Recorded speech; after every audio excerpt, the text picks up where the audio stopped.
Bonsoir, bonjour, comme vous voulez, bienvenue dans ce nouveau podcast recommandation de Top Comics. Et comme pour chaque recommandation, je suis avec mon sidekick, mon comparse, le bien nommé Doup. Bonsoir Oui, Doup, bonjour Doup. bonsoir, bonjour, bienvenue tout le monde. Merci de nous écouter encore une fois. C'est la 4e, je crois. C'est la 4e, on est toujours fidèle au rendez-vous. On est un petit peu en retard, on aime bien faire nos recommandations avant les premières publications du mois, mais là, on fait en fonction de nos agendas et de nos possibilités. Et donc, on est un tout petit peu à la bourre, mais c'est pas bien grave. Rappelons le principe des recommandations 10 plus 10 de Top Comics, c'est que mon comparse douce. J'ai la peau douce dans mon bar de mousse, comme disait cette grande poétesse des années 2000, mais... Donc, comme je voulais le dire, mon comparse Doup a sélectionné dans toutes les sorties du mois d'avril 2025 10 titres qu'il juge intéressants, qu'il a envie de vous faire connaître, sur lesquels il a envie de mettre une petite pièce. Et j'en ai fait de même de mon côté. Nous n'avons pas partagé nos recommandations et on va se les révéler les unes après les autres. Et puis, si ça se trouve, il y aura des doublons, donc vous aurez peut-être moins de 20 recommandations. Puis, si ça se trouve, on n'a pas du tout les mêmes recommandations. Et là, vous en aurez 20 et on est parti pour 3 heures d'émission. Et donc, on va essayer quand même d'avoir des doublons. Et on s'excuse par avance de la longueur de l'émission. Mais... Bon, donc je pense que vous avez compris le principe. Je rappelle au cas où pour tout le monde que si vous aimez bien les recommandations, et a priori c'est un format que vous appréciez bien parce qu'on a un nombre d'auditeurs assez intéressant. Encore une fois, ça reste modeste parce qu'on est une toute petite chaîne et on vient tout juste de commencer. Encore en même temps, chaque mois je dis on vient tout juste de commencer, mais mine de rien, on a quand même commencé au mois de novembre, donc ça commence à faire quand même quelques mois. Mais c'est un format qui vous plaît bien, et puis je peux comprendre parce que vu le nombre de sorties qu'il y a tous les mois en librairie, si on peut vous filer un coup de main pour faire vos choix, pour confirmer vos choix, eh bien, pourquoi pas. Le principe, donc, c'est que l'un après l'autre, on va se donner nos recommandations, et puis on va aussi expliquer pourquoi on choisit tel ou tel titre. Doup, écoute, je vais te passer la main et je te laisse... Ah oui, donc j'ai oublié de dire la petite recommandation habituelle, c'est que si vous aimez bien ce podcast, n'hésitez pas à le partager, encore mieux, n'hésitez pas à en parler autour de vous. Bref, vous connaissez le principe sur YouTube, et surtout, n'hésitez pas dans les commentaires à mettre vos propres recommandations ou à intervenir et réagir à nos commentaires, à nos propres commentaires sur certains titres, voire même parfois à nous corriger si on se trompe. Nous n'avons pas la science infuse, évidemment, puis surtout, il n'est pas loin de 21h30, donc à cette heure-ci, généralement, je commence un petit peu à bâiller et à m'endormir. Donc, ça va s'appeler Verveine Comics bientôt. De toute façon, on a l'âge. Bientôt, ce sera EHPAD Comics. Peut-être d'abord les Vieux Cons Comics, puis ensuite EHPAD Comics. Bon. Ça n'a pas été déjà fait, ça ? Mais j'allais te dire, je crois que les Vieux Cons Comics, ça a déjà été fait par d'autres. Et ils se reconnaîtront. Je veux dire, je crois qu'il y a même d'anciens de Top Comics qui sont passés à un moment donné chez les Vieux Cons Comics. Bon, bref. On est bien parti pour faire 1h30 là. On sent qu'on va être court. Je te laisse démarrer, vas-y. Allez, moi je vais commencer avec 30 jours de nuit, puisque Delcourt ressort vraisemblablement une intégrale de cette série de mini-séries, me semble-t-il. Alors, 30 jours de nuit, c'est Steve Niles, le scénariste, qui est un scénariste qui est plutôt orienté vers l'horreur. C'est assez classique, je vais dire. Là, l'idée est intéressante puisque ce sont des vampires qui sont au pôle. Et qu'est-ce qui se passe au pôle ? Il fait tout le temps nuit ou il fait tout le temps jour. Et là, ils sont dans la période où il fait tout le temps nuit. Et donc, ils peuvent vivre normalement. Alors, c'est pas encore trop pour les dessins, pour le scénario que je vais mettre une petite piécette ou que voilà. Alors, 30 jours de nuit, c'est un comics que j'avais déjà dû lire il y a à peu près 20 ans, je pense. J'avais pas spécialement accroché à l'époque, mais là, je dois dire que le format, l'intégrale, et puis surtout les dessins de Ben Temple-Smith, qui est trop rare à mon goût, et que moi j'avais vraiment adoré sur une autre mini-série qui s'appelait Fell. Ça me donne peut-être envie de le retenter. Voilà, c'est pas la grosse reco du mois, mais ma foi, pourquoi pas. Voilà. Moi, je me souviens d'avoir lu quand c'était sorti, alors peut-être pas, parce que là je viens de regarder l'intégrale, le premier tome de cette intégrale fera 400 pages, donc évidemment il y a plus que la première mini-série, mais je me souviens d'avoir lu la première mini-série à l'époque où elle était sortie, toujours chez Delcourt, je crois d'ailleurs, et ça m'avait bien plu, quoi. J'aimais bien le concept de base, c'est-à-dire que de cette bourgade dans le Grand Nord, et ouais, il fait nuit pendant 30 jours, et puis c'est la fête aux vampires, quoi, forcément. À noter, tu l'as pas mentionné, mais si vous avez envie d'en savoir un petit peu plus sur cet univers-là, il y a eu un film qui a été tiré de ce comics. Oui. Film qui n'était pas mauvais d'ailleurs. J'ai gardé un bon souvenir de ce film. Donc, et puis, comme tu le dis, moi je trouve que le dessin, il y a une patte graphique qui est super intéressante, qui rappelle un peu Dave McKean. On est dans quelque chose d'assez peint, d'assez creepy même par moment. Bref, il y a une bonne ambiance. Ouais, j'ai failli le mettre, tu vois. Et puis finalement, je ne l'ai pas mis, mais comment dire, c'est clairement une recommandation que j'aurais pu faire, ouais, exactement. Oui, voilà. Après, vraiment, moi, je me tâte pour savoir si je l'achète ou pas, quoi. Voilà. Donc c'est pareil, je verrai chez le libraire et puis selon l'envie. Ça sera chez Delcourt et est-ce que j'ai le prix? Oui, j'ai le prix, 45 €, 400 pages. Voilà. Je prends la main si tu veux bien. Oui. Et moi, je vais vous parler d'un comics que je suis très content de voir revenir sur nos étalages, sur nos étagères de libraires. Je veux parler de Daredevil Cauchemar, il me semble, dans la collection Deluxe chez Panini Comics. Alors, je vous explique pourquoi je suis très content de le voir revenir, parce que en fait, c'est un segment du run de Brian Michael Bendis qui n'est pas souvent exposé, qui n'est pas souvent mis en avant dans les rééditions, au point d'ailleurs que ça fait, je crois, un bon paquet de temps que ça n'est pas ressorti en librairie. Alors, pour tout vous dire, ce sont des épisodes qui s'intercalent entre deux périodes. Il y a eu une première période, vous vous souvenez de la période de Joe Quesada, Kevin Smith, voilà, donc qui a relancé le personnage lors de la période Marvel Knight. Et puis, une fois Kevin Smith parti, c'est Bendis qui a pris la main. Mais entre son arrivée sur le titre et vous savez, le début de son run avec Alex Maleev, en fait. Voilà, Alex Maleev, voilà. Il y a des épisodes qui se sont insérés et en fait, Panini les a pas souvent réédités. Et donc là, Panini réédite ces épisodes 16 à 25 qui forment vraiment le gap entre la fin de la période de Kevin Smith et le démarrage de Bendis avec Alex Maleev. Donc, en plus, ils y rajoutent la mini-série Daredevil Ninja. Qui est une horreur. Hein. La mini-série Daredevil Ninja, c'est une catastrophe. Hein. Je l'évacue tout de suite, voilà, c'est pas pour ça que vous l'acheterez. Par contre, vous avez les épisodes 16 à 25, donc scénarisés par Brian Michael Bendis. Il y a deux récits complets dans cet ensemble d'épisodes. Il y a un premier récit complet qui est dessiné par David Mack. Et là, rien que pour ça, je vous invite à y aller parce que c'est très, très. Moi, j'avais trouvé ça très bon. J'en garde un très bon souvenir. D'ailleurs, ce qui est assez amusant, c'est rappelle-toi, lors des recos de la semaine dernière. End of Days, il y a un petit garçon, il est là-dedans. Et il est là-dedans, c'est là-dedans qu'il apparaît. Voilà, exactement. J'ai fini par le lire, le End of Days, d'ailleurs, depuis un mois. Et que j'ai trouvé très sympathique et très bien.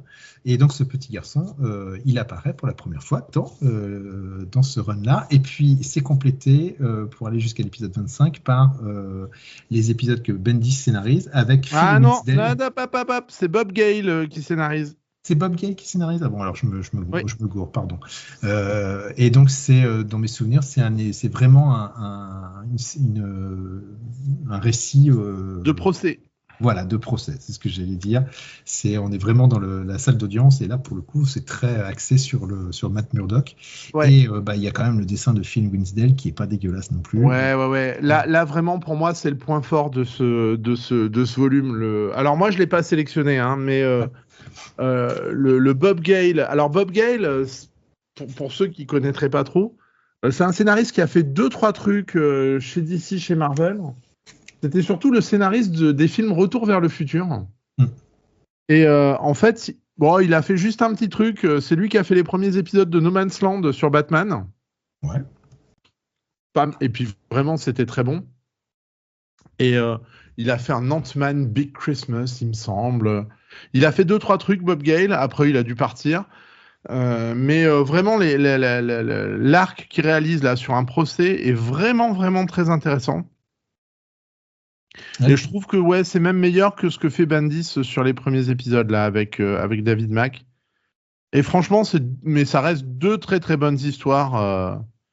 Et Voilà. oui, alors c'est une très bonne idée de les ressortir, quoi.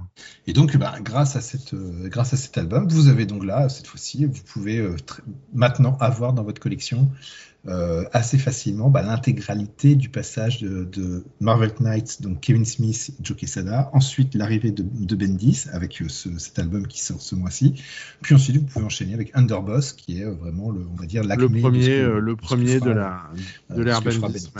Malette.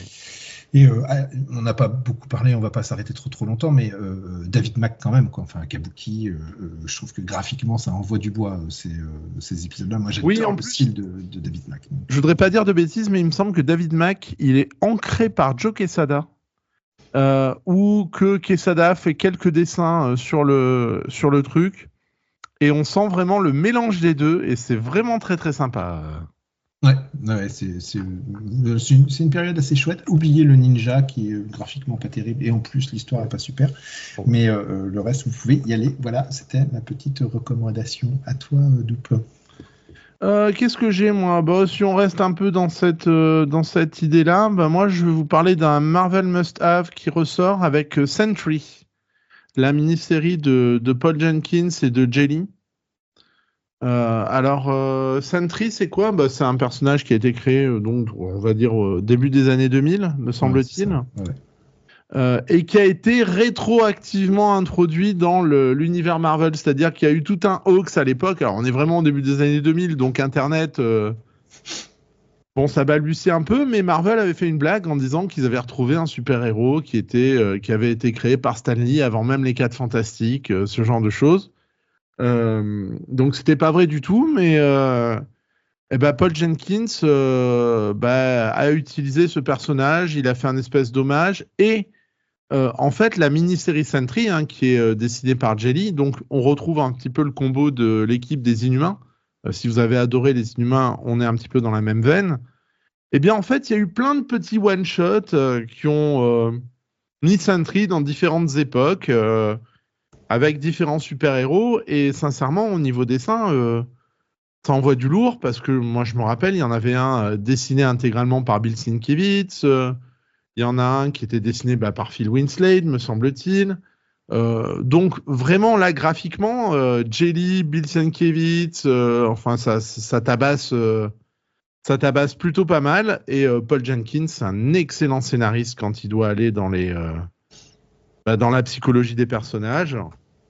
Et donc ça sort en must-have apparemment. Il y aura toutes les petites mini-séries satellites.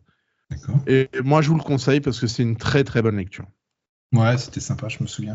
Moi, je me souviens de cette tentative, effectivement, de rétroactivité du personnage.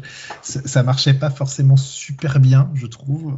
Ça aurait mérité peut-être d'avoir plus d'ampleur pour vraiment appuyer la chose. Je trouvais que c'était un peu artificiel, mais en même temps, c'était pas dégueulasse pour autant. Et puis, il y a quand même les dessins de Jaeli là, qui sont quand même fabuleux sur cet album-là. C'est un personnage qui est assez torturé. Et que vous pourrez retrouver aussi dans le film Thunderbolts. Oui, parce que c'est pas pour ça qu'ils l'ont sorti. Voilà, c'est pas un hasard si ça sort en must-have, effectivement, puisqu'on va le retrouver dans Thunderbolts, tout à fait. C'est une très chouette recommandation. Tu sais qu'en fait, je ne m'étais pas rendu compte qu'ils allaient sortir ça. C'était vraiment au tout bout de moi. C'est au 30 avril que ça sort.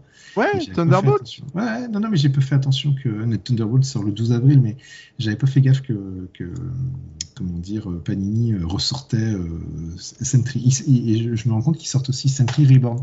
Oui, ils sortent la deuxième mini de Jenkins avec Romita Junior au dessin. Ouais, et là, c'est bon. J'avais moins aimé. Les personnages carrés, c'était un peu...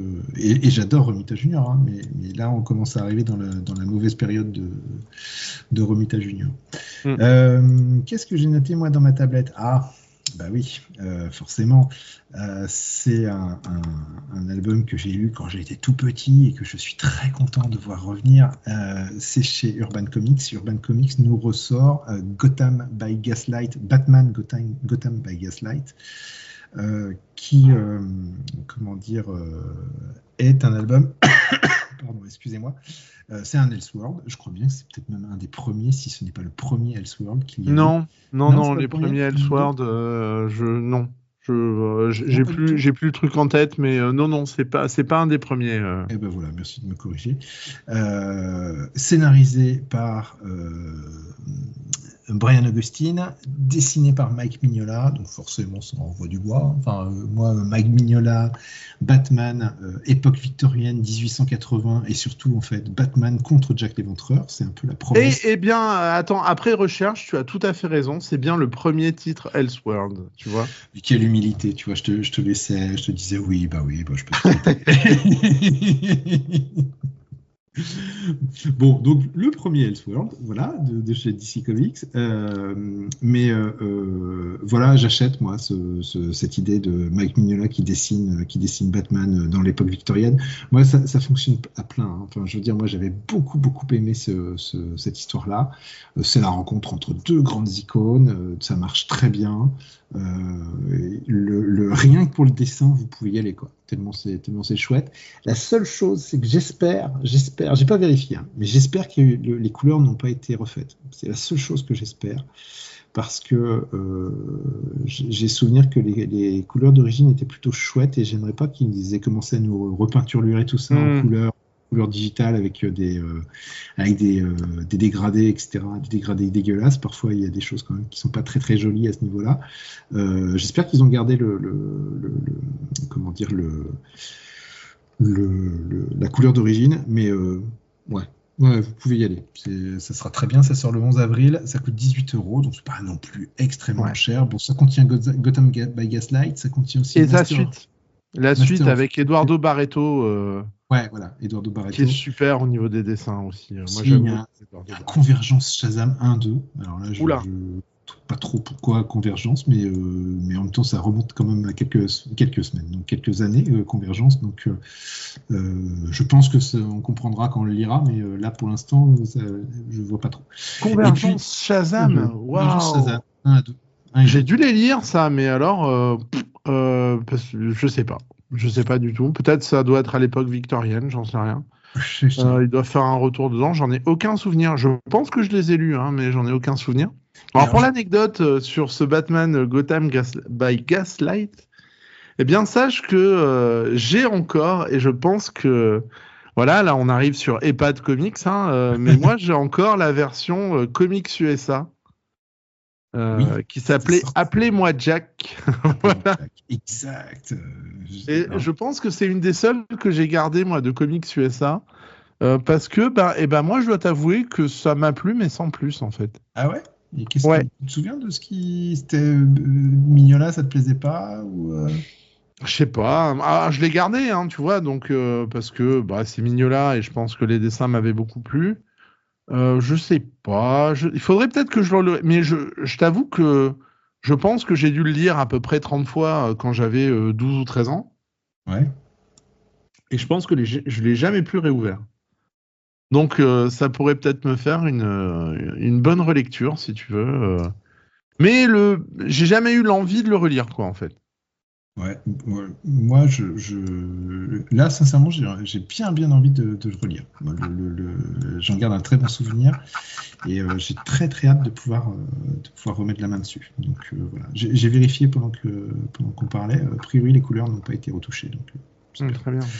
Donc c'est cool. Et puis du Mignola, quoi, du Mignola période pré Hellboy, moi je prends, quoi. Donc, oui, et puis c'était à la même époque où il avait fait, je crois, la mini Dracula. Pour Tops, qui était avec des très bons dessins aussi. Ouais. Moi, j'aime beaucoup son style de cette époque-là. Voilà. Après, il explose avec Hellboy, mais il y a un petit côté vintage que j'aime bien. J'aime bien le Mignola vintage, moi. Ouais, c'est sympa. Avec l'Odyssée cosmique, tout ça. Ce qu'il avait fait sur Superman, apparu dans un Chronicles, là, Ouais. c'était très chouette aussi. Hein, c'était très solide, moi j'aimais beaucoup. Et ça y est, j'ai compris pourquoi je craignais que les couleurs soient refaites. C'est parce que je suis en train de regarder la version américaine. Il y a eu une nouvelle édition de Gotham by Gaslight et la couverture, ils l'ont recolorisée. J'adorerais la couverture bleu nuit et le lettrage Gotham by Gaslight. Et ben, ils ont tout refait. Mais par contre, ils ont tout refait la couverture, mais par contre l'intérieur reste inchangé, donc c'est bon. Bon, ben ça va. Et puis, bah, alors, je continue parce que c'est dans la foulée. J'y vais. Ah bah vas-y alors. Eh ben moi, je vais vous conseiller Gotham by Gaslight 1893 qui sort au même moment. Je pense que c'est ce que tu voulais faire, hein, Stéphane. C'est ça, c'est exactement ça, ouais. Parce que bon donc alors ce qu'il faut savoir, c'est que la mini-série aux États-Unis, elle s'appelle The Kryptonian Age, voilà. Donc on reprend un petit peu les mêmes choses, sauf que c'est plus centré sur les autres personnages du DC Universe, notamment Superman. Je crois qu'il y a du Catwoman aussi. Et donc, pourquoi ça m'intéresse ça, alors que je viens de vous dire il y a 5 minutes que le Gotham by Gaslight, ça m'avait jamais donné envie de le relire. Bah oui, pourquoi ? Parce que il y a pour moi un artiste qui est d'exception et que j'aime énormément, c'est Leandro Fernandez. Je crois que le scénario de cette nouvelle mini est d'Andy Deagle. Alors Andy Deagle, ça peut être bien comme ça peut être mauvais. Hein. Voilà, il a ses bons jours et il a ses mauvais jours. Hein. Moi, je me rappelle que c'est lui qui m'avait fait quitter Daredevil. Après, ça fait un moment que je l'avais perdu de vue. Je l'ai perdu de vue depuis un moment, Andy Deagle. Je sais pas ce qu'il devient, je sais pas ce qu'il fait. Là, je pourrais pas te répondre. Non, mais je me dis que dans le cadre d'une mini-série, ça peut marcher. Et puis, je me dis que les dessins vont être... J'ai vu quelques previews, effectivement. Les dessins de Leandro Fernandez, ça tabasse, mais j'ai envie de dire comme d'habitude, quoi, en fait. Ouais, c'est très propre et en même temps, même s'il conserve son style et sa personnalité, ça reste compatible, ça reste dans la foulée de ce que Mignola a pu poser comme style graphique, donc les lecteurs ne seront pas non plus totalement dépaysés. Ouais. Pour moi, Leandro Fernandez, c'est un peu la synthèse entre un Mike Mignola et un Eduardo Risso, quoi. Donc, il y a un peu de ça, ouais, clairement. On est dans donc j'achète. Vraiment, moi, je peux y aller un peu les yeux fermés sur ce bouquin et je sais que graphiquement, je vais pas être déçu, quoi, même si l'histoire va être un peu en dessous.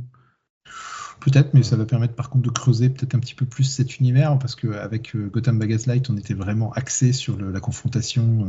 Il y avait vraiment un focus sur ce combat entre Batman et j'allais dire le Joker, non pas le Joker, mais Jack l'Éventreur.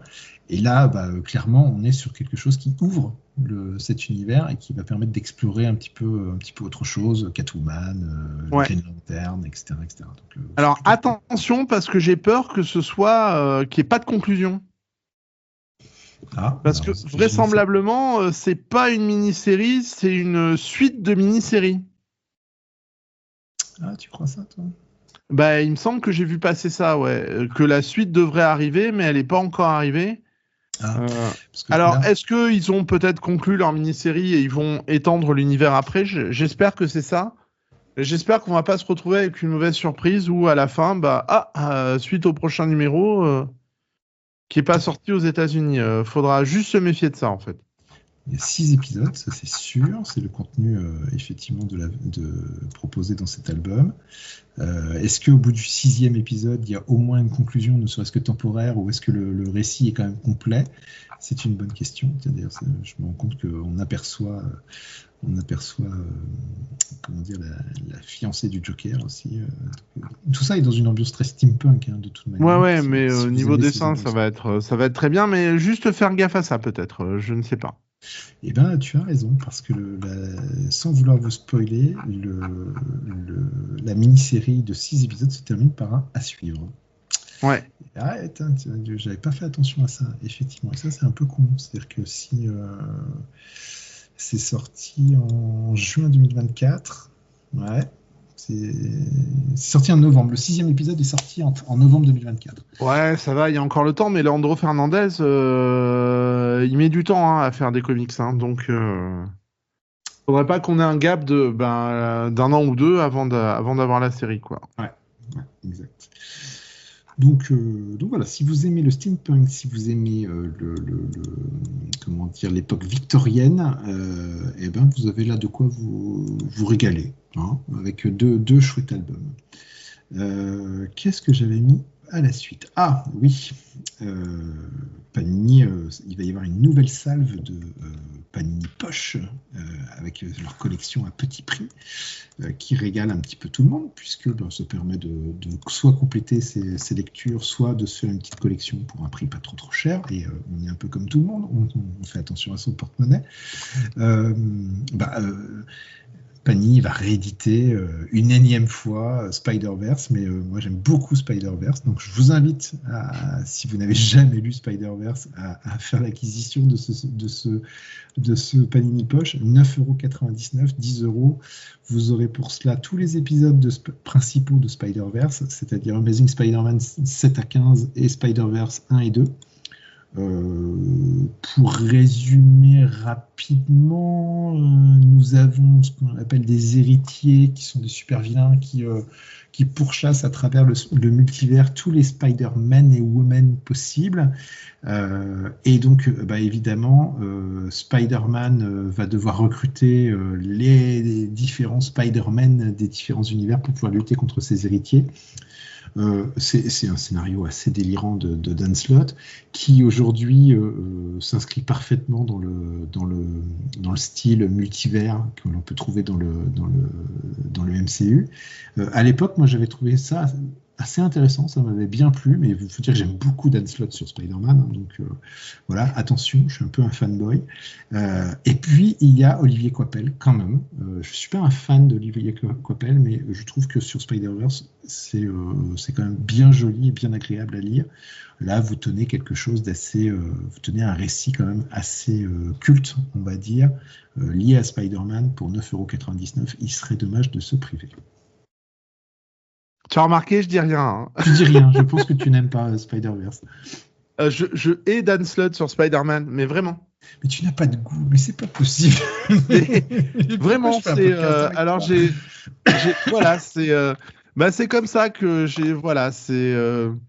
Non, Dan Slott sur Spider-Man, mon Dieu, je pense que je préfère. Je crois que je préfère me taper tous les Disney live action de la Terre en boucle. Plutôt que de lire ça. C'est celui qui m'a fait arrêter Spider-Man, Dan Slott. Moi, je trouve mais non, mais c'est vrai. Un peps, enfin, voilà. Et Spider-Verse, moi j'aime bien cette idée que tous ces Spider-Man se retrouvent et s'unissent et créent une équipe de Spider-Man. Moi, je trouve que c'est. En fait, ce truc-là, c'est tout ce que je déteste. Voilà. Tu me sors du multivers, des Spider-Man différents. Il y a Dan Slott, du coup, voilà, je pense que je pense que j'aurais plus de plaisir à lire, j'en sais rien, peut-être l'intégrale des Youngblood des années 90. Voilà. Bon, alors j'annonce que je cherche un nouveau coéquipier pour faire un podcast. Non, mais voilà, c'est Dan Slott, moi, c'est un repoussoir. Alors, c'est marrant parce que c'est un scénariste que j'ai beaucoup aimé sur She-Hulk, il avait fait une mini-série Batman Arkham Asylum qui était à tomber par terre. Et vraiment, alors sur Spider-Man, ça a été pour moi la déconvenue absolue. Mais j'entends, en plus, c'est à petit prix. C'est une saga, effectivement, qui prend tout son sens avec toutes les productions actuelles du multivers, les différents Spider-Man, tout ça. C'est très bien dessiné par Olivier Coipel. Et le prix est pas cher, donc foncez si vous aimez bien ce genre de truc. Là, moi, c'est vraiment un goût personnel et j'avoue que non, même à petit prix, j'irai pas, quoi. Alors, peut-être le seul truc un peu dommage, bon, pour ceux qui vont apprécier, c'est que vous n'aurez pas l'intégralité de tous les récits de Spider-Verse parce que c'était un event à l'époque et vous n'en aurez qu'un tout petit bout, quoi, parce qu'il y a quand même bien plus de trucs que ces épisodes-là pour constituer la saga Spider-Verse.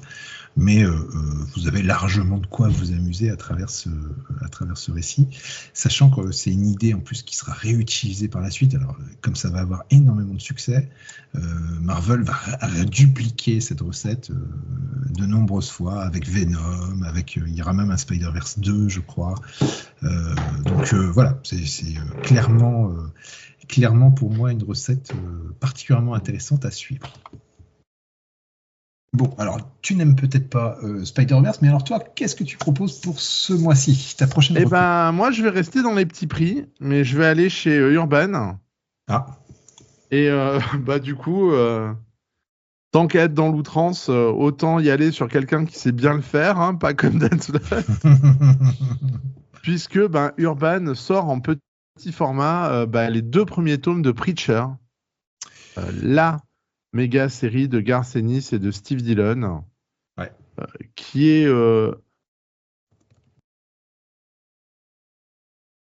moi, je suis vraiment pas un fan des comics outranciers, crado et provocateurs. C'est vraiment pas c'est pas les trucs que j'aime bien. Preacher, je suis allé au bout parce que derrière en fait la provocation de Garth Ennis, eh ben, Garth Ennis c'est quand même un super scénariste et qui sait faire de très très bonnes histoires. Et mine de rien, bah, Preacher, alors ok, vous allez voir des gens qui se tapent des jambons, enfin voilà. Vraiment, c'est bien pensé, c'est bien foutu, c'est bien écrit. Les personnages, ils sont incroyablement touchants. Et bah là, vous allez avoir l'occasion, puisque Urban sort vraiment les 2 premiers tomes là, ce mois-ci, vous allez avoir l'occasion bah, de vous refaire l'intégrale de Preacher. Ça devrait être, je pense, en peut-être 7-8 volumes, pour vraiment pas cher, et ça vaut vraiment le coup. Voilà. Alors, les deux tomes couvrent la période Preacher 1 à 26. Hein, donc, le premier tome, Ah c'est ouais, 1 quand à même. 12, et puis ensuite, c'est 13 à 26. Alors, il y a un premier tome à 10,90 € et un deuxième à 13,90 €. Ça commence un peu à piquer les yeux quand même, hein, au niveau des prix pour des collections petits prix, mais c'est vrai que bon, c'est des beaux, c'est des beaux bébés dans le sens où il y a une certaine pagination quand même. On peut peut-être rappeler quand même le principe de Preacher pour ceux qui ne Oh oui, connaîtraient pas. tiens, c'est vrai que pour moi, c'est tellement. Alors, Preacher, c'est vrai que je l'ai tellement lu, cette histoire de Preacher, que j'ai oublié de vous dire de quoi ça parle. Alors, pour ceux qui ne le sauraient pas, Preacher, c'est Jesse Custer. Et Jesse Custer, c'est un prêtre, mais qui a jamais voulu être prêtre, en fait. Donc, il se retrouve à prêcher dans une petite ville pourrie. Et donc, il boit beaucoup. Il en a rien à faire. Et puis, d'un coup, bah, il y a la voix de Dieu qui va lui tomber dessus, clairement, hein, au sens propre. Et il va voir qu'en fait, bah, en utilisant sa voix, il va pouvoir commander les gens. Et donc, bah, lui, la seule chose qu'il a envie de faire, c'est d'aller retrouver Dieu pour aller lui demander des comptes. Alors, c'est vraiment le principe de base de la série. Mais il y a tellement de personnages qui se greffent autour. Il va revoir son ex-petit ami. Il y a un vampire l'Irlandais qui va venir dans le coin. Il y a un personnage qui s'appelle le Saint des Tueurs, qui est ouais, un gars qui dégomme tout, quoi. C'est plein de références. C'est vraiment beaucoup, beaucoup plus fin que ce qu'on pourrait y penser. Ça va très, très loin dans la provocation. Ça va vraiment très, très loin dans les scènes gore. Steve Dillon est quand même hyper à l'aise dessus, hein, voilà. Mais derrière, il y a du fond. Et ça, j'aime bien quand il y a du fond. Et Garth Ennis, bah, il sait donner du fond dans Preacher. Donc, ouais, vraiment, même si les prix sont un petit peu élevés pour une collection mini, si les 2 premiers prennent 24 épisodes, je crois que Preacher, ça doit s'arrêter aux 70, peut-être 80, 60, dans ces eaux-là. Il y a 66 épisodes dans la série régulière, puis après il y a quelques spéciaux. Ouais, il y a quelques spéciaux. Ouais.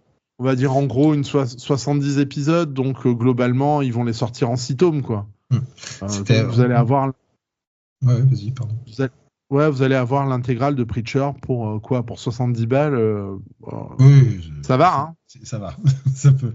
Ils étaient déjà ressortis, hein, rappelons-le. Ils étaient déjà sortis chez Urban Comics, et puis c'était une série qui avait déjà été publiée chez d'autres éditeurs auparavant.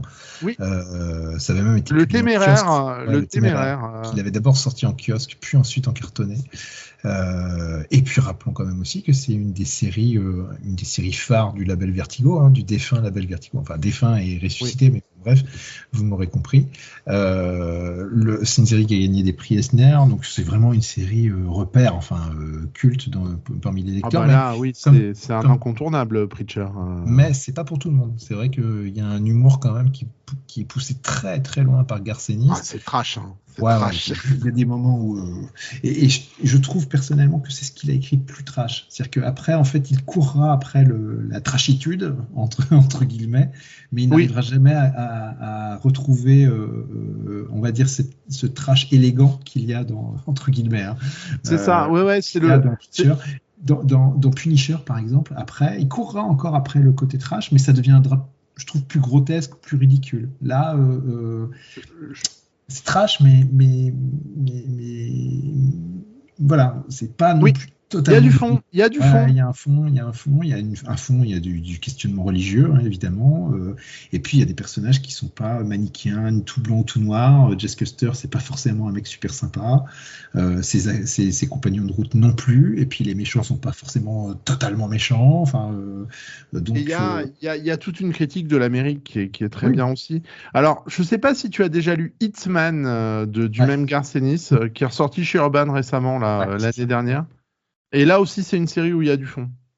Ouais, mais j'ai pas dépassé le premier tome parce que j'y ai pas trouvé le Garcenis que j'aime bien. Et le Garcenis que j'aime bien, c'est celui-là, de Preacher. Voilà. Ouais. Je trouve qu'après, dans ce qu'il fera, il pousse souvent, pour les grands éditeurs, hein, je trouve qu'il pousse souvent les potards trop loin. Il court après cette recette qu'il a trouvée dans Preacher, mais qu'il n'arrive jamais à reproduire exactement, je trouve. Ouais. Donc voilà. Mais je l'avais mis, hein, pour tout te dire, j'avais mis ces deux tomes dans mes recos. C'est vraiment à lire, c'est vraiment très chouette. Mais encore une fois, c'est pas pour tout le monde. Et puis, il faut pas être... Voilà, faut pas avoir le cœur sensible, faut accepter la dérision sur tous les sujets religieux. Mais encore une fois, hein, comme j'ai dit, moi c'est vraiment pas mon truc. Les comics provoquent tout ça et celui-là il passe très bien parce que justement derrière il y a autre chose, quoi. Donc vraiment à lire, n'hésitez pas. En tout cas, si vous aimez par exemple des séries télé genre The Boys par exemple, n'hésitez pas. Et si vous avez vu la série télé Preacher, oubliez-la et lisez le comics. Voilà. Je l'ai pas vu moi la série Preacher. Ah ouais, non, c'était épouvantable parce que c'était. Alors quand je dis que c'est épouvantable, je suis un peu dur parce qu'ils ont quand même fait des efforts, mais le problème c'est que tu as lu Preacher comme moi, c'est que tu sais très bien. Tu peux pas faire ça à la télé. Tu pourras pas mettre ça à la télé. Quand bien même tu mettrais ça sur une chaîne adulte ou quoi que ce soit, tu peux pas, quoi. C'est pas possible. Ah non, tu peux pas, non, c'est clair. Donc. Je repense à certains passages et je me dis mais non, personne ne produira une série qui a ce genre de scène. Donc voilà, vraiment vivement conseillé, effectivement. Et je sens que je crois que je les ai plus, les Preacher. Je crois que je les ai plus dans ma collecte et je pense que du coup ça va revenir à travers ces albums à petit prix. Écoute, j'en profite. Moi, je les ai en TPBVO, moi, monsieur. Donc, Ah ouais, tu les as eu en VO. Non, c'est même un truc très intéressant. Tiens, un petit coucou à Jean Vaquet, d'ailleurs, qui avait tenté de mettre le label Vertigo en France avec les éditions Le Téméraire. C'est la seule BD, je crois, où j'ai le début en français collection Le Téméraire. Et après, je suis passé au TPBVO parce que ça n'avait plus été publié en France. Non, il s'était arrêté. Et je crois qu'ils ne sont pas allés au bout de la publication en album cartonné, il me semble. Hein.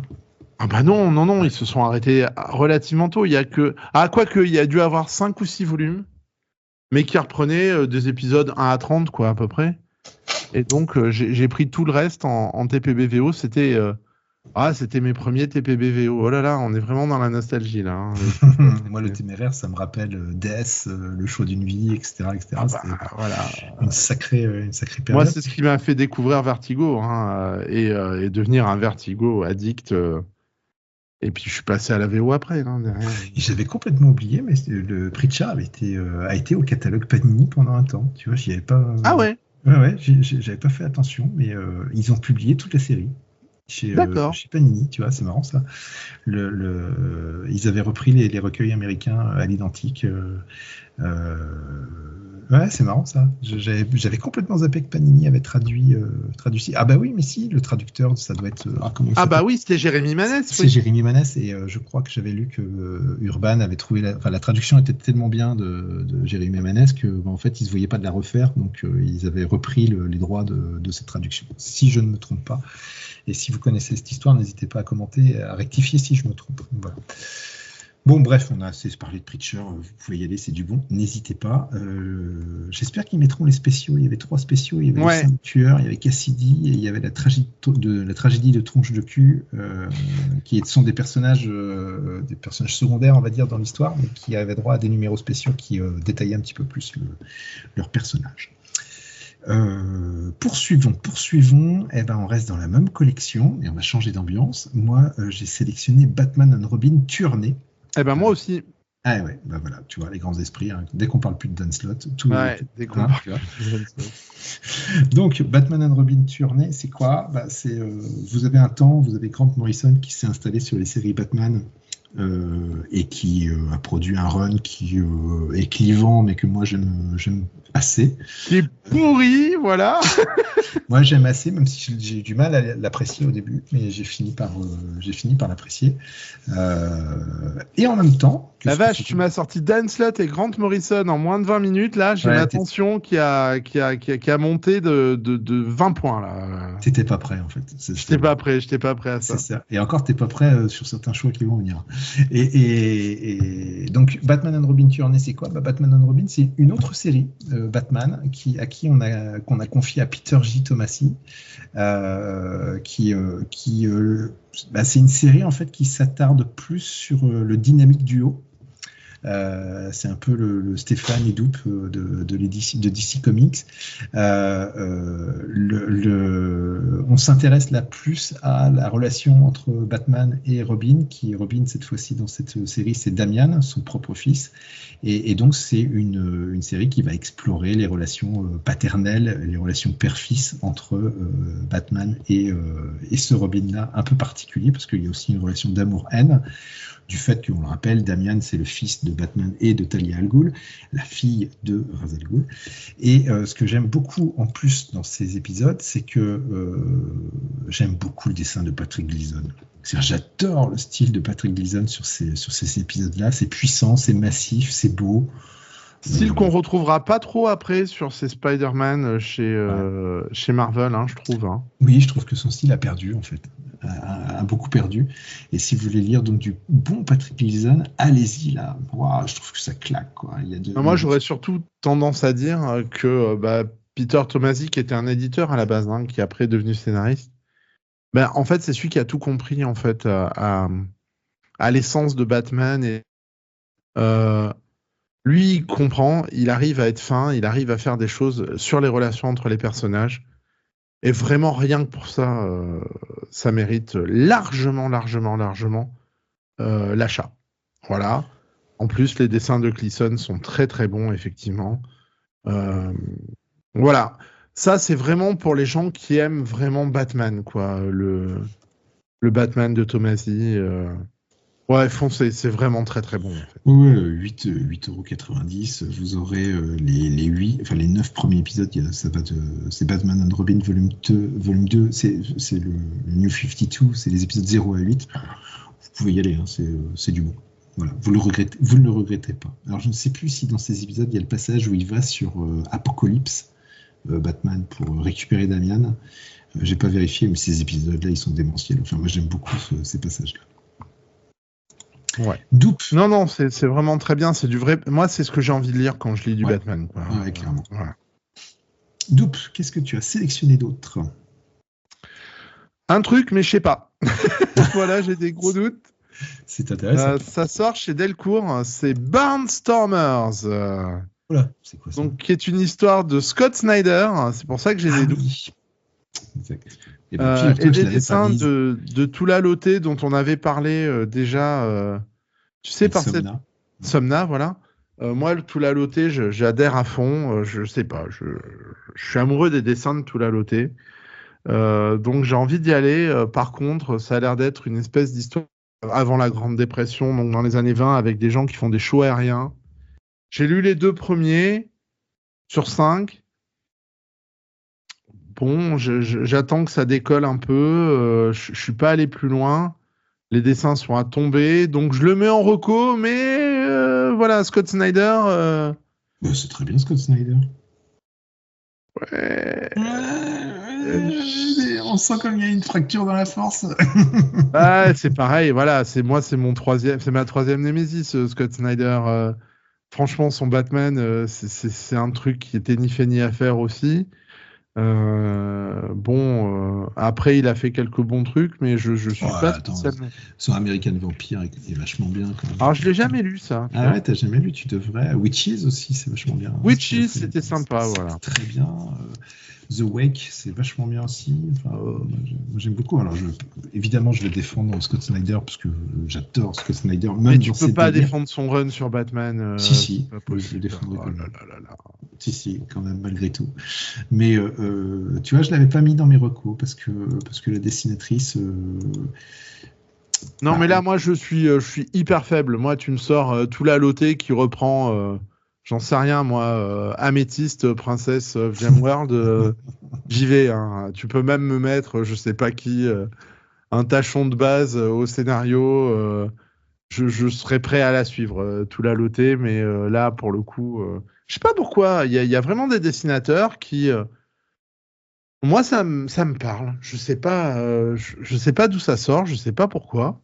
J'adore ces dessins, quoi. Il y a pas de logique, en fait. Je crains trop que ça soit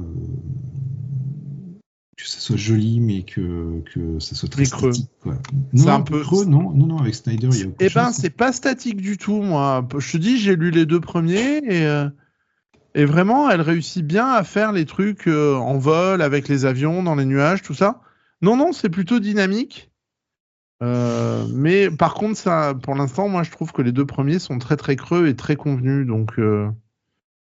Bon, ça fait partie de ces albums que Scott Snyder a fait après avoir quitté DC Comics, après Dark Metal, ou Black Metal, je ne sais plus. Il est reparti se revigorer. Là, c'est Comixology, c'est des comics qui sont sortis chez Comixology. C'est ce qu'il a fait avec sa propre maison d'édition, Best Jacket Press. Qui lui permettait en fait d'écrire des mini-séries de 4, 5, 6 épisodes et Delcourt les édite régulièrement. On avait eu quoi ? On avait, je crois, La Nuit de la Goule. On avait eu droit à un western horrifique aussi que j'avais beaucoup aimé. On avait eu droit à une histoire de science-fiction aussi qui était très chouette. Voilà, je trouve que c'est une bonne période de Scott Snyder, mais là, moi, c'est le dessin qui, moi, va pas aller, quoi. Je sens que ça ira pas, mais on verra bien. Peut-être que je vais me laisser tenter quand même, parce que je suis un fanboy de Scott Snyder, donc je ne dis pas non, mais en tout cas, je l'avais pas mis dans mes recos. On verra bien, à suivre. Voilà.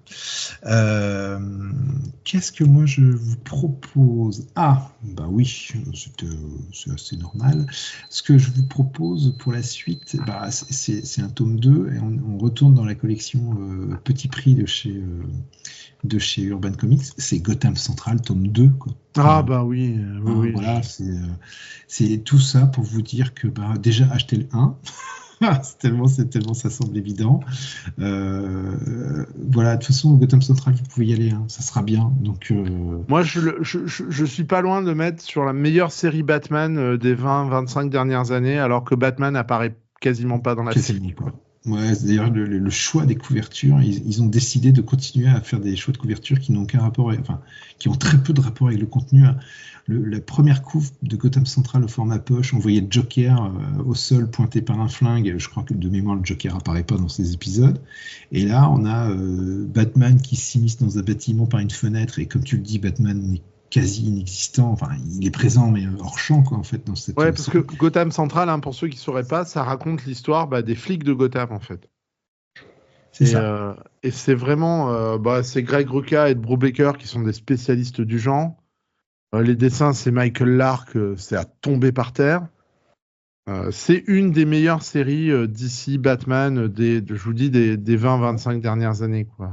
Oui, clairement. Enfin, je veux dire, et puis ne serait-ce que par la manière dont elle traite cette thématique, c'est-à-dire que c'est une énième série Batman, et dans laquelle Batman n'apparaît quasiment pas, et qui on place on pose entre guillemets la caméra du côté du commissariat de Gotham et tout le monde n'est pas forcément ravi d'avoir un Batman en ville parce que parfois ce qu'il fait pose problème aux flics du coin et c'est l'occasion pour Beau Baker et puis ses compères de nous proposer en fait des contenus qu'on connaît déjà mais sous un angle qu'on n'a jamais vu, un peu à la manière de Marvels, c'est-à-dire on déplace le personnage principal ou le point de vue, on le déplace à un endroit auquel on n'a pas l'habitude.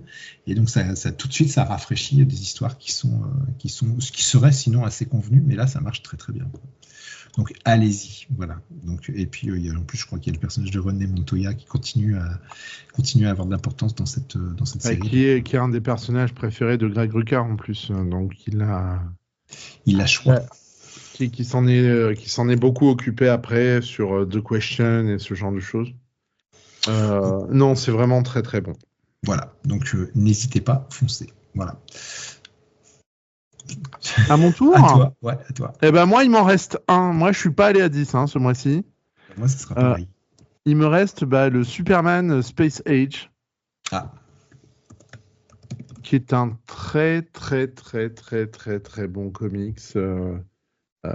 Superman Space Age, alors ça, comment je pourrais résumer ça, Superman Space Age, c'est un petit peu, je sais pas si vous avez lu Spider-Man, l'histoire d'une vie. Ouais, je sais pas ce que c'est. Où on faisait un petit peu l'histoire de Spider-Man, pardon, qui vivait un petit peu en temps réel. Histoire qui est pas bonne en plus, hein. Moi j'ai pas aimé. Et ben ensuite, ça a lancé quelque chose chez Marvel. Il y a eu les Fantastic Four, je crois, qui ont été sur ce format-là aussi. Ils vont revenir. Et en fait, le scénariste, c'était Mark Russell. Et là, il fait un petit peu la même chose sur Superman. Mark Russell, c'est un scénariste que j'aime beaucoup, même si là, sur X-Force, il s'est planté. Hein. Vous avez qu'à écouter nos podcasts sur les X-Men. T'as vu, j'essaye de faire de la pub. C'est ça, mais tu fais du placement de produit comme un chef. Voilà, mais Mark Russell, en dehors de ça, il a fait vraiment des très très bons trucs. Not All Robots avec Mike Deodato, Billionaire Island avec Steve Pugh, il a fait Prez aussi qui était très intéressant. Et là, globalement, on est à peu près dans les années 60, 70, et Superman, d'un coup, il décide de mettre fin à la guerre froide, il prend toutes les... Alors là, je ne vous spoil rien, hein, puisque c'est le début de la série. Il prend toutes les armes nucléaires dans tous les pays et il les fout dans le soleil. Et hop, c'est fini. Il n'y a plus de guerre froide. Et ce que j'ai beaucoup aimé, moi, dans Superman Space Age, c'est que le ton est vraiment intéressant. Mark Russell, généralement, il est très, très cynique. Là, il l'est un peu moins. C'est beaucoup plus sérieux, c'est beaucoup plus posé. C'est un petit peu plus sombre que ce qu'il fait d'habitude. On n'est plus dans la franche rigolade. Et c'est vraiment très bien. Il y a toute une référence sur qu'est-ce que Superman, qu'est-ce que ça représente, et vraiment c'est bien foutu.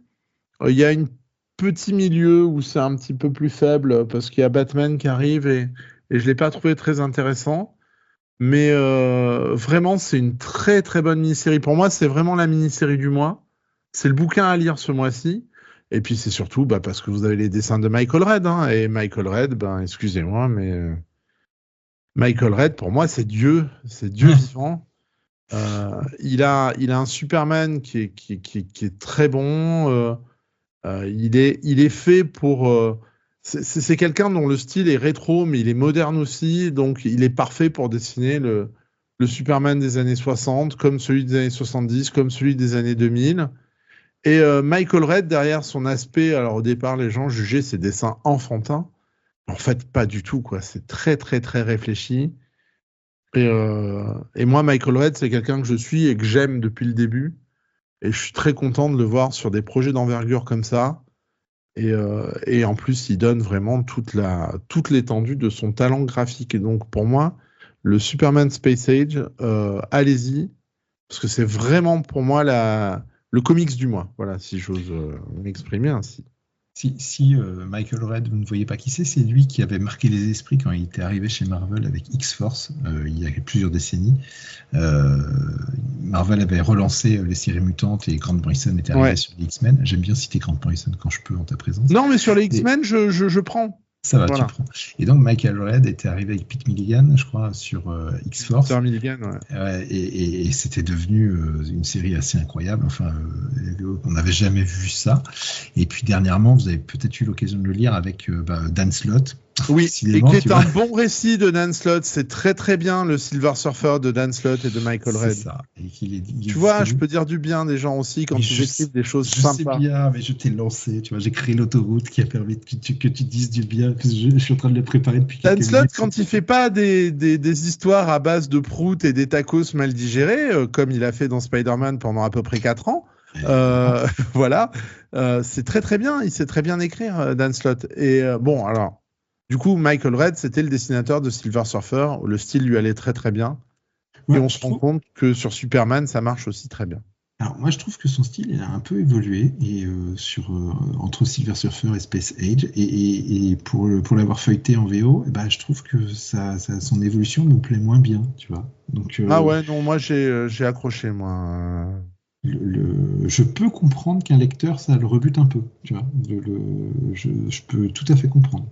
Voilà, mais je ne l'ai pas lu en VO, donc je ne connais pas. Et puis, juste là, on est tout à fait pour la forme et ça ne présage de rien du tout au niveau de l'histoire. C'est que, encore une fois, Urban nous fait le coup de ne pas prendre de couverture originale pour illustrer la couverture de l'album, mais de prendre une splash page de...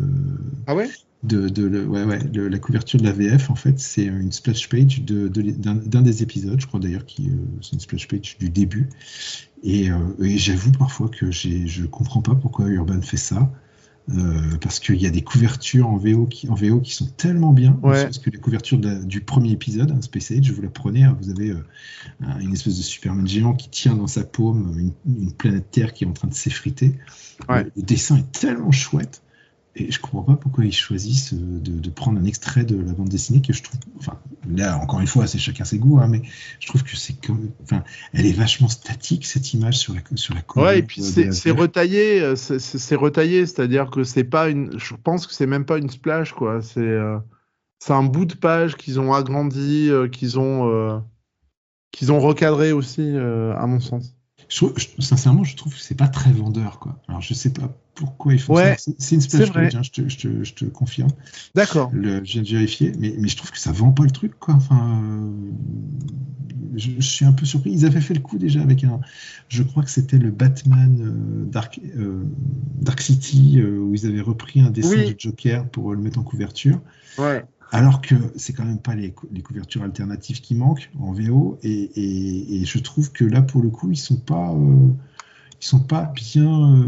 Enfin encore une fois ça reste que mon avis, mais bon je vois pas trop l'intérêt et en plus ça dessert je trouve le contenu. Moi ça il y a des gens qui vont passer à côté à cause de la couve. Quoi. Ouais mais tu vois là j'ai retrouvé la splash page en question.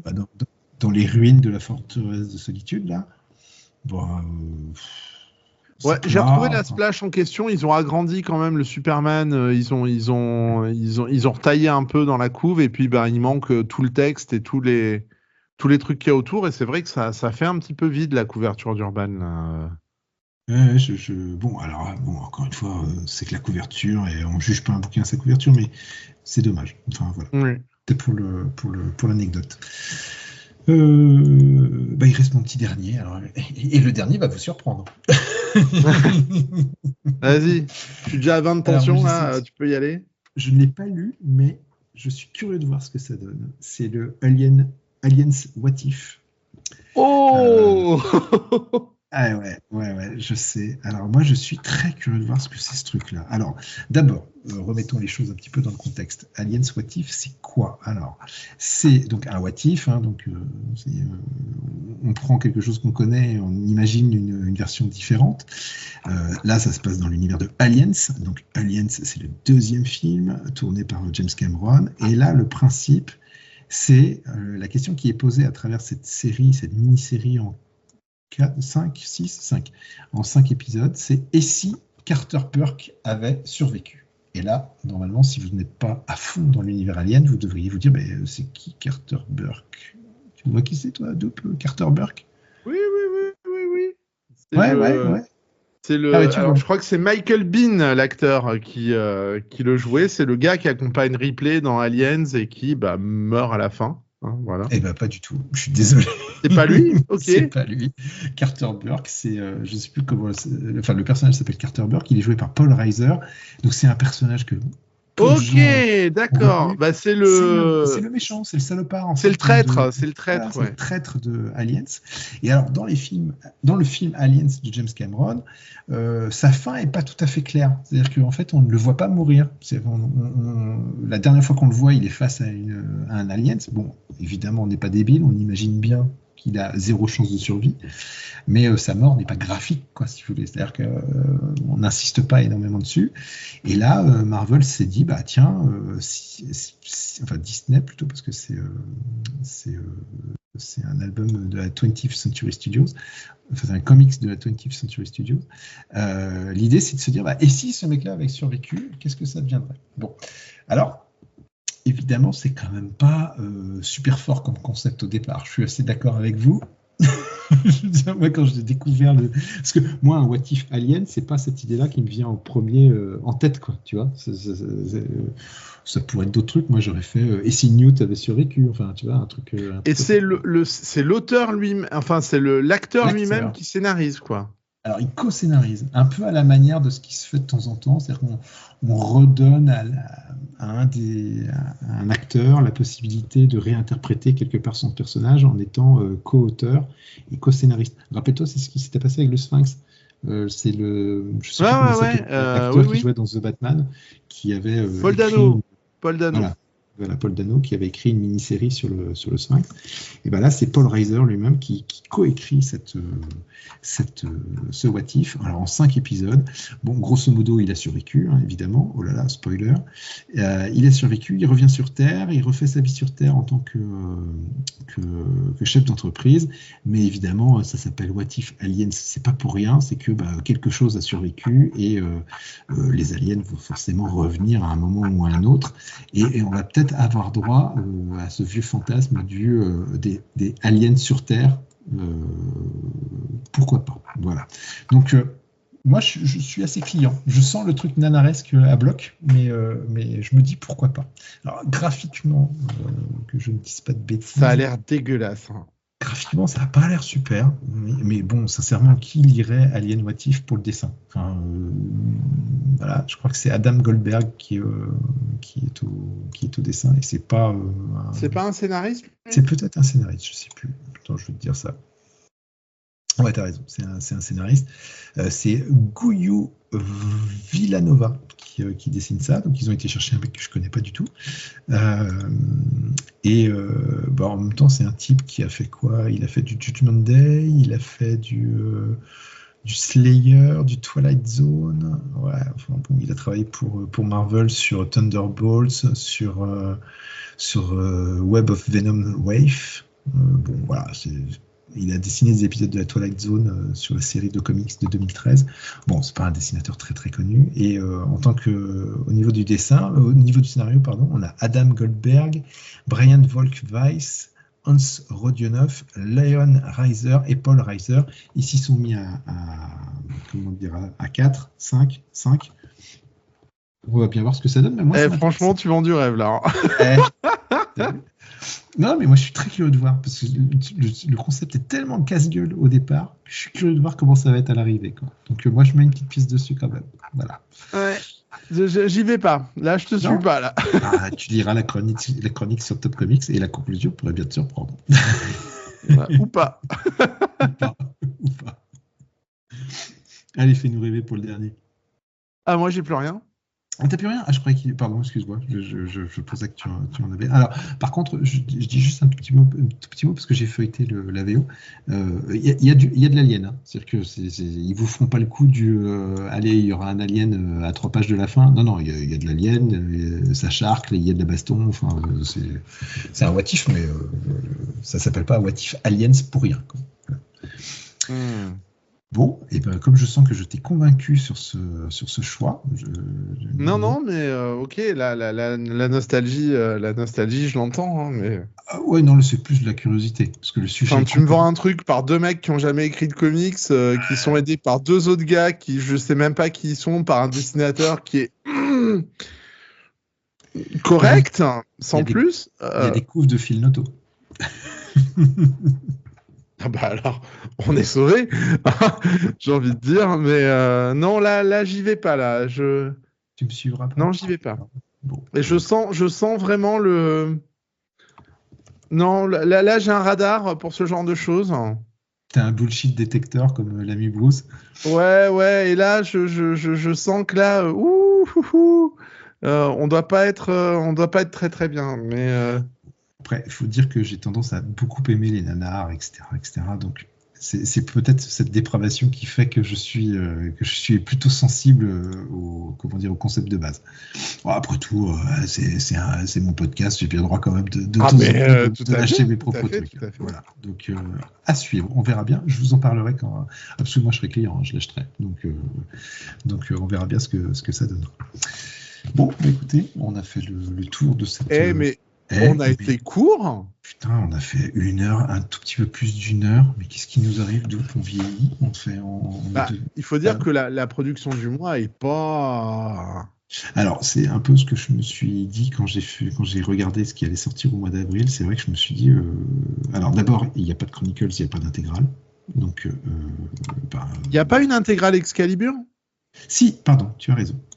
Il y a une intégrale Excalibur avec des épisodes d'Alan Davis, mais c'est la période que j'aime pas personnellement, c'est pour ça que je l'ai pas mis. Ben moi non plus. Voilà, Moi j'aime non pas. plus. Ouais, j'aime pas cette période de Alan Davis sur Excalibur. Je trouve que c'est incompréhensible. Alors ça reste joli parce que c'est Alan Davis, ça c'est pas le problème, mais c'est bof. Enfin moi j'aime pas trop ce passage-là. Non, mais je suis tout à fait d'accord avec toi. Moi, je trouve qu'Alan Davis, c'est pas un très très bon scénariste, en fait. Non, c'est pas un bon scénariste. Ce qu'il avait fait là il avait fait un truc avec les X-Men, là, je sais plus comment c'est. The 12. Non, c'est pas ça. Ouais, non, me rappelle pas de mauvais souvenirs, s'il te plaît. Non, c'est, tu sais, il avait créé un groupe de personnages avec c'était pas débutants, mais c'était des gens qui avaient des pouvoirs et tout. Ah oui, zut, Clandestine. Clandestine, voilà. J'ai jamais pu saquer ce truc-là, tu vois. Donc, moi non plus. Non, parce que c'était chiant.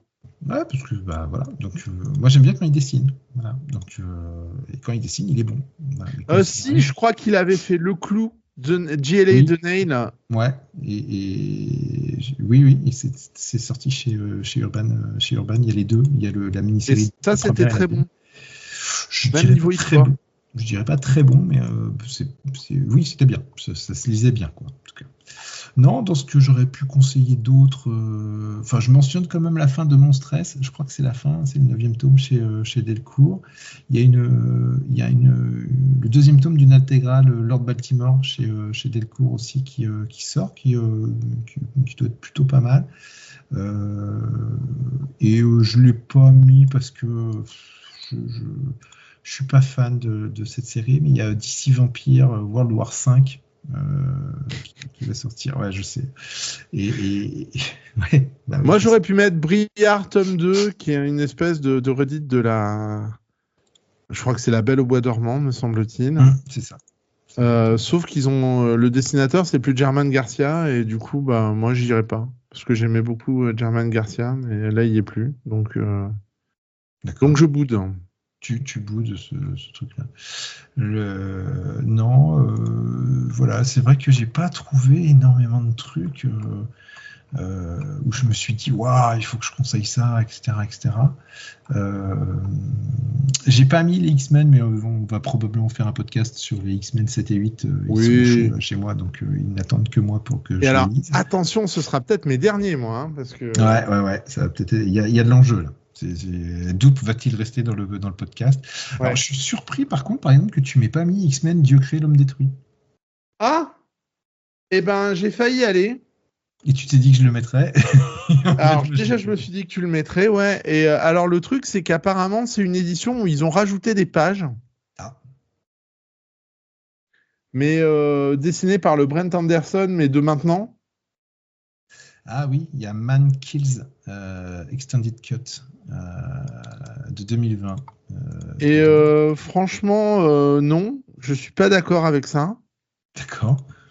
Et ouais, du coup, j'y suis pas allé. En plus, je crois que c'est pas une belle édition. C'est un must-have, hein, non? C'est pas ça? Ouais, c'est ça. Ouais, donc, bah, tant qu'à faire, moi, s'ils ressortent Dieu crée l'homme détruit, je veux sa version originale. Je veux les Ouais. couleurs originales et je veux un grand format comme ils ont fait pour Born Again, quoi. Ouais. Et t'as fini par, tu me disais hors micro que t'as fini par craquer sur le Born Again. Ouais, le Born Again, je l'ai acheté finalement. Je Voilà. l'ai vu, mais je savais que j'allais être faible, hein. Nous sommes faibles sur le Born Again. Bon, évidemment, nous sommes tous les deux d'accord pour recommander Daredevil tome 3. Hein, Oh la vache, la purge! Oh là là là là là. Saladin Ahmed et Aaron Kuder sont de retour. Ouais, mais on a dit qu'on disait pas de mal, C'est Stéphane. vrai. Je tire un peu à la corde là, mais quand même quoi. Donc voilà. Non, c'est un petit mois d'avril, je trouve. Il n'y a pas. Petit mois d'avril, bah, on va aller doucement. Alors, encore une fois, hein, ça va surfer sur les Thunderbolts. Le mois d'après, on aura les Fantastic Four, donc je pense qu'on aura Enfin non, dans 2 mois, on aura les Fantastic Four, donc on va avoir toute une flopée de titres Fantastic Four. Mais ça tombe pendant l'été aussi, donc l'été, on sait que c'est relativement... Ouais, c'est Enfin, calme. c'est pas la Hein. plus grosse Juillet, période. juin, juillet, août, c'est relativement calme. Et une fois qu'on arrive à septembre, on est sur comment dire, le tunnel vers Noël. Ouais, Mais, septembre, octobre, novembre, ça tabasse. En ouais. décembre, il n'y a plus rien. Ouais, Mais oui, là, on arrive un petit peu dans le creux, là. Mais alors, ce qui est rigolo, parce qu'on arrive un petit peu dans le creux de tout. En ce moment, il y a moins de films au cinéma, il y a... Ouais, je suis assez d'accord. Et voilà. C'est pas compliqué. Au cinéma, je vais plus souvent voir des reprises de vieux films que je n'ai vu qu'à la télévision, genre Hit ou un truc comme ça. Enfin, voilà. Mais c'est vrai que je vais voir de moins en moins de nouveautés aussi. Le mois prochain, il y aura du costaud quand même au mois de mai, parce qu'on va retrouver pas mal d'intégrales. Donc voilà, vous aurez compris que j'aime beaucoup les intégrales. Je voulais regarder un truc encore une fois, je l'avais fait je crois le mois dernier sur notre précédent podcast. Chez Urban Comics, quand on ne prend que les sorties Urban, on se rend compte quand même que DC, il n'y a quand même pas énormément de trucs sur DC Comics quand même. Hein. Enfin, Ouais, mais ça va arriver, puisque là, c'est quoi? Ça doit être le mois prochain où ils vont sortir les trucs absolus. Là, il va y avoir le Absolute Batman, Wonder Woman, je sais pas quoi. peut-être, mais pour moi, l'univers d'ici se limite pas à Absolute, combien même ça a bien marché, etc. Mais tu enlèves les rééditions au format poche, etc. Tu enlèves l'indé avec Nice House by the Sea, qui est le grand absent de notre sélection. Hein. D'ailleurs, ni toi ni moi ne l'avons sélectionné. Bah non, on l'aime pas. On l'aime pas et The Nice House by the Lake a été un gros succès en librairie. Mais tu enlèves ces épisodes indés, bah, quelque part, tu enlèves ensuite Superman, Batman. Bah en fait, l'univers d'ici, il n'y en a pas quoi chez Urban. Enfin, là, il n'y a plus rien quoi là, sur le mois d'avril. Et je crois bien que j'avais fait la même réflexion au mois de mars. J'avais dit, bah ouais, en fait, le mois de mars, ça avait été très pauvre aussi. Alors, si on avait eu Dawn of Titans, le tome 3, où ils finissent la période Dawn of, et c'est tout. Voilà. Donc, à suivre, mais c'est vrai que je trouve qu'il y a de moins en moins de choix chez Urban, et c'est très en contraste avec ce qui se passe chez Marvel, enfin Marvel Panini, parce que Panini continue à inonder les étagères de tout et parfois peut-être même de n'importe quoi, mais c'est vrai que les stratégies... Ouais, genre de What If Alien, par exemple. What If Alien, bon, on attendra de lire quand même, on n'est jamais à l'abri d'une très bonne surprise, enfin, pour le commun des lecteurs, mais c'est vrai qu'il publie des trucs, enfin, t'as même Chasm, quoi, là, qui est sorti ce mois-ci, qui en a quelque chose à foutre de Chasm, quoi. Enfin, Ouais. bon, et ils le sortent quand même, quoi. Donc vraiment deux stratégies très différentes. Donc, mais c'est vrai que moi je trouve dommage de ne pas pouvoir lire, je suis pas le premier à le dire hein, évidemment, mais de ne pas pouvoir lire ne serait-ce que des trucs tout cons, du Green Lantern,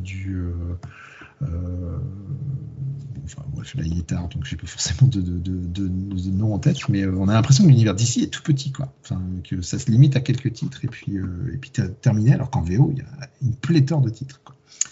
Espérons que Absolute va remettre un petit coup de pied dans la fourmilière à ce niveau-là, au niveau de Ouais. au niveau de Après, en toute honnêteté, les séries DC actuelles ont quand même l'air d'être nettement au-dessus de ce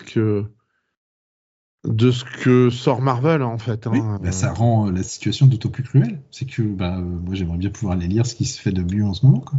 Ouais. Donc c'est un petit peu dommage. Bref, parmi les titres qu'on n'a pas cités non plus, on n'a pas cité Old Man Logan et Planet Hulk en collection de poche, qui auraient pu aussi être... Ouais, c'est des bons récits. c'est des bons récits, vous pouvez y aller aussi. Voilà, bon. Il est temps qu'on conclue. Ouais, il voulait les faire, c'est 1h30, Stéphane, de podcast. Non, on en est toujours qu'à 1h15 à peu près, donc tu vois.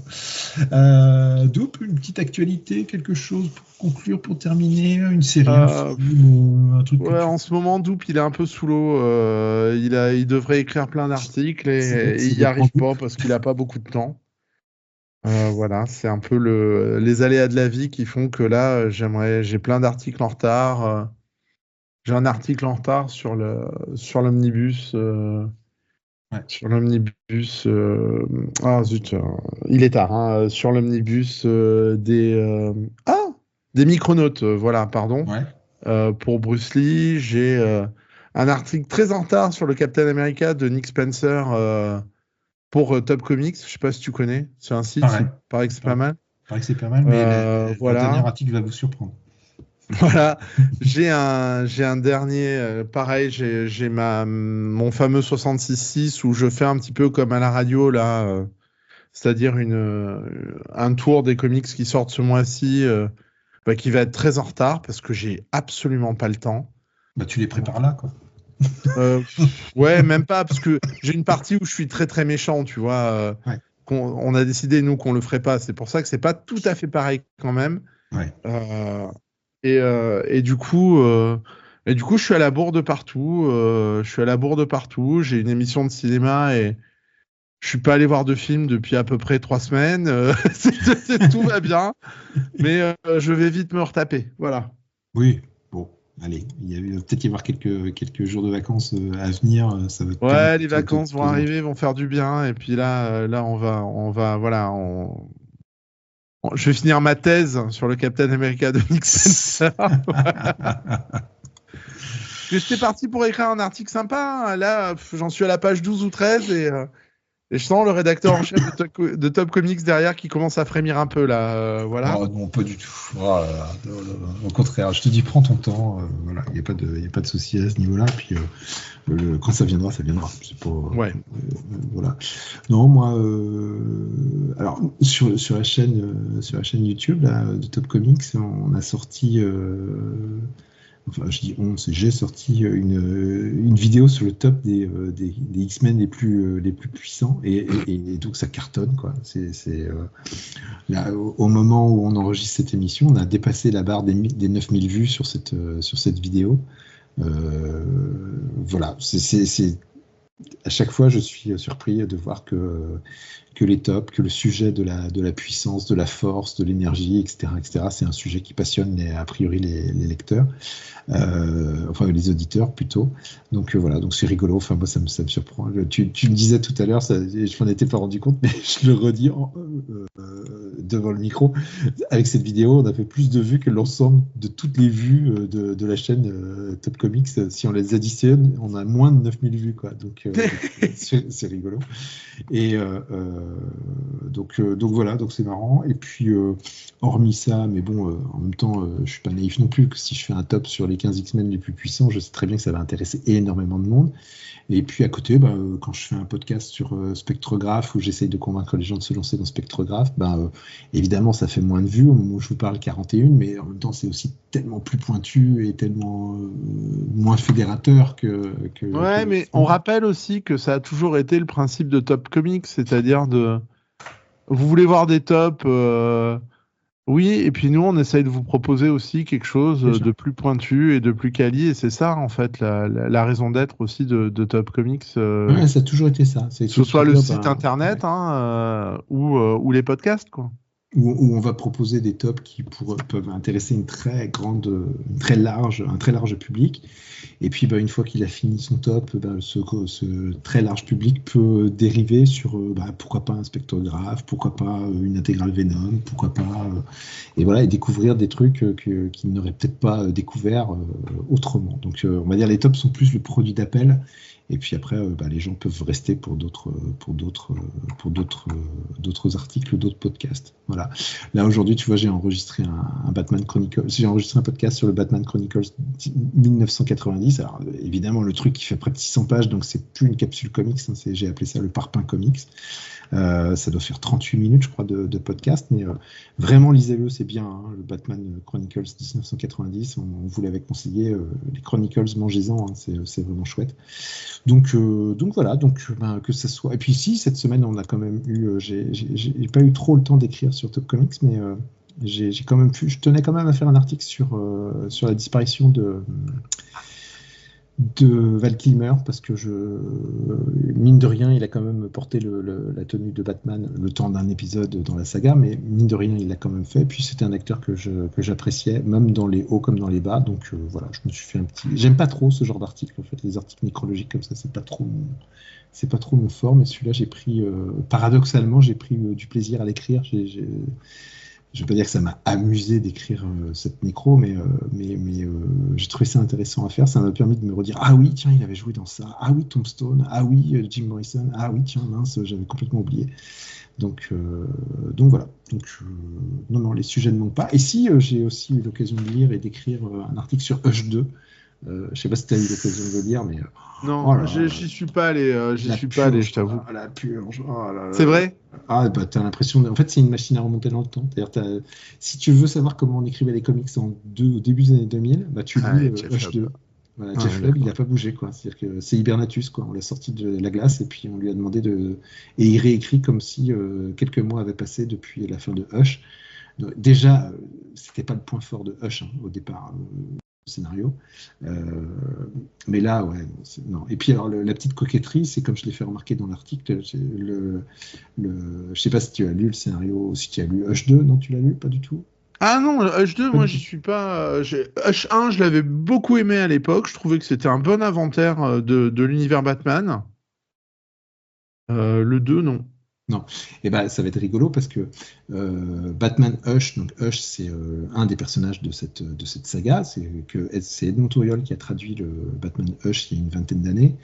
Il avait traduit ça par silence, ce qui est vrai qu'il avait une certaine classe, hein, parce que Hush, en fait, en anglais, ça veut dire chute, quoi. Enfin, mais tu vas pas en français, tu vas pas appeler un personnage chute, quoi. Enfin, tu vas pas l'appeler Motus. Enfin, tu vois. Non. Bon, voilà. Donc il avait choisi de le traduire par silence. Sauf que Jeff Lubb, 20 ans plus tard, il cause un petit problème. C'est que dans Hush 2, il y a un personnage qui apparaît qui s'appelle Silence. Ah, zut. Alors ça va être intéressant de voir comment au niveau traduction ça va être géré, parce que du coup ils ne peuvent pas appeler ce personnage Silence, puisque si vous avez suivi en VF, Hush c'est Silence, donc ils vont pas pouvoir l'appeler non plus Silence 2, tu vois. Enfin, donc je suis très très curieux de voir comment ils vont comment ça va être géré dans la traduction. Voilà, c'est le petit détail rigolo de la semaine qui vient de s'écouler. Moi, je suis très très curieux de voir comment ça va être réglé. Voilà, donc, mais sinon, Hush 2, non, c'est pas terrible. Vous pouvez le feuilleter, ça sera tout aussi bien, vous gagnerez du temps. Bon, Doup, le bar va fermer. Hein, ouais. On se donne rendez-vous dans un mois pour de nouvelles recommandations. Et puis, on va se retrouver très très vite de toute manière, puisque nous avons les épisodes des X-Men à lire, à déguster, à apprécier. Je sais que tu attends le 3e épisode de Dazzler. Donc non, mais ça va en vrai, Dazzler. Hein, mais non, j'ai peur. Ouais, d'accord. Et puis là, le fait de voir qu'il y a plein de séries X-Men qui s'arrêtent aussi, ça me... Ouais, ça encourage pas forcément à continuer. Je suis d'accord avec toi. Écoute, on en saura un petit peu plus et puis on aura probablement notre Ben Wave national avec nous pour nous guider dans ces séries X-Men. Donc, je te souhaite une bonne fin de journée, une bonne fin de soirée, une bonne continuation et je te dis à très bientôt. Eh bien, à très bientôt à tous nos auditeurs qu'on remercie encore. Voilà. Salut, ciao. Batman. Batman. Pardon. Allez, on... Batman.